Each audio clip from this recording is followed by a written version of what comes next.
And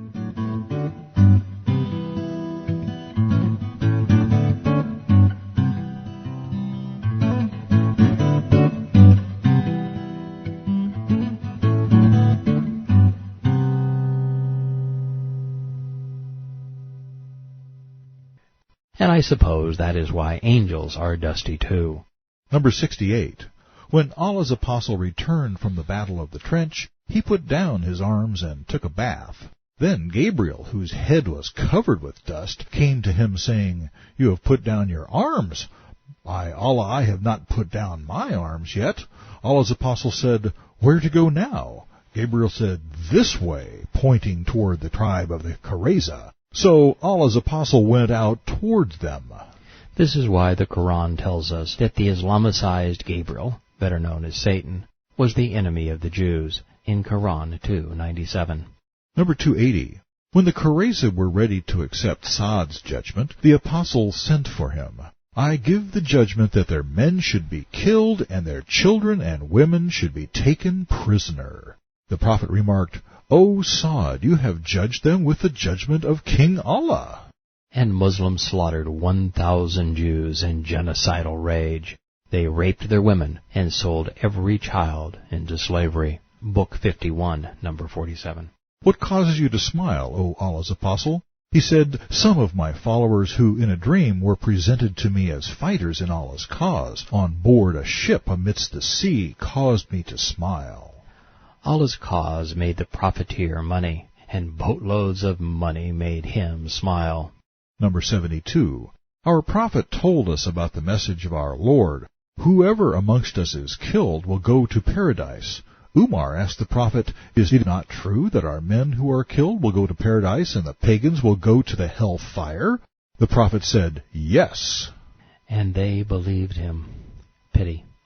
Number 73. Allah's apostle said, "Know that paradise is under the shade of swords." Well, Muhammad's is, anyway. Although this begins like the setup to a joke, it isn't funny. Number 80.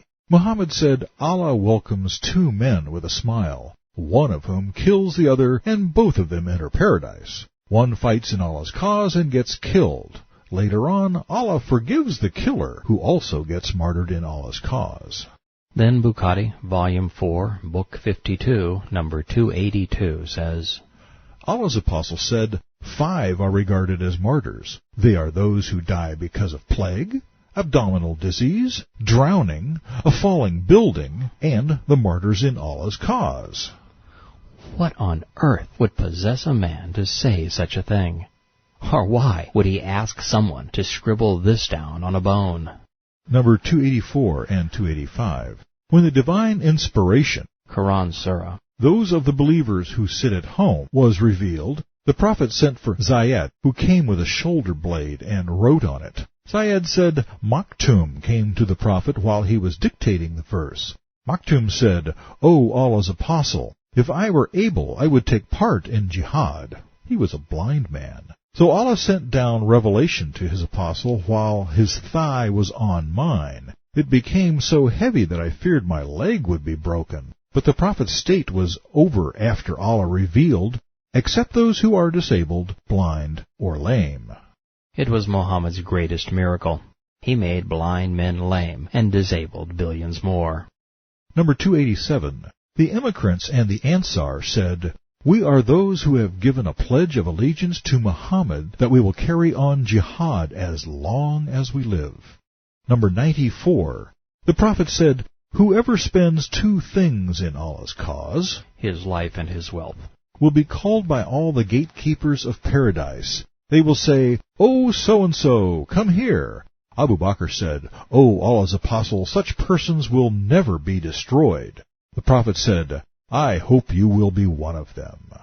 Without dying a martyr, Muhammad couldn't even guarantee his most loyal comrade, his father-in-law, and future caliph, a ticket to Allah's brothel.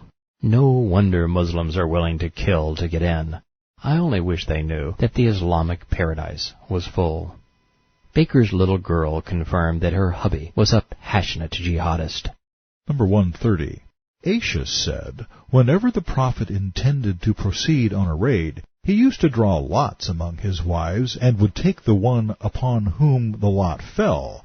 Once, before setting out for jihad, he drew lots, and it fell on me, so I went with him. Well, it's contradictory. The lone, peaceful jihad hadith says, Number 43. Aisha said, O Apostle, we consider jihad as the best deed. Should we not fight in Allah's cause? He said, the best jihad for women is the Hajj, done as I have done it. Other girls confirmed that they served Islam's leading terrorist. Number 134. We used to take part in holy battles with the Prophet, providing his fighters with water and bringing the killed and wounded back to Medina. If he were alive today, Muhammad would be a member of Hamas, Islamic Jihad, or Al-Qaeda. Number 175. He heard the Prophet saying, Paradise is granted to the first batch of my followers who will undertake a naval expedition. The Prophet then said, the first army amongst my followers who will invade Caesar's city will be forgiven their sins. It was quite a bargain. You bring me booty, and I will give you paradise.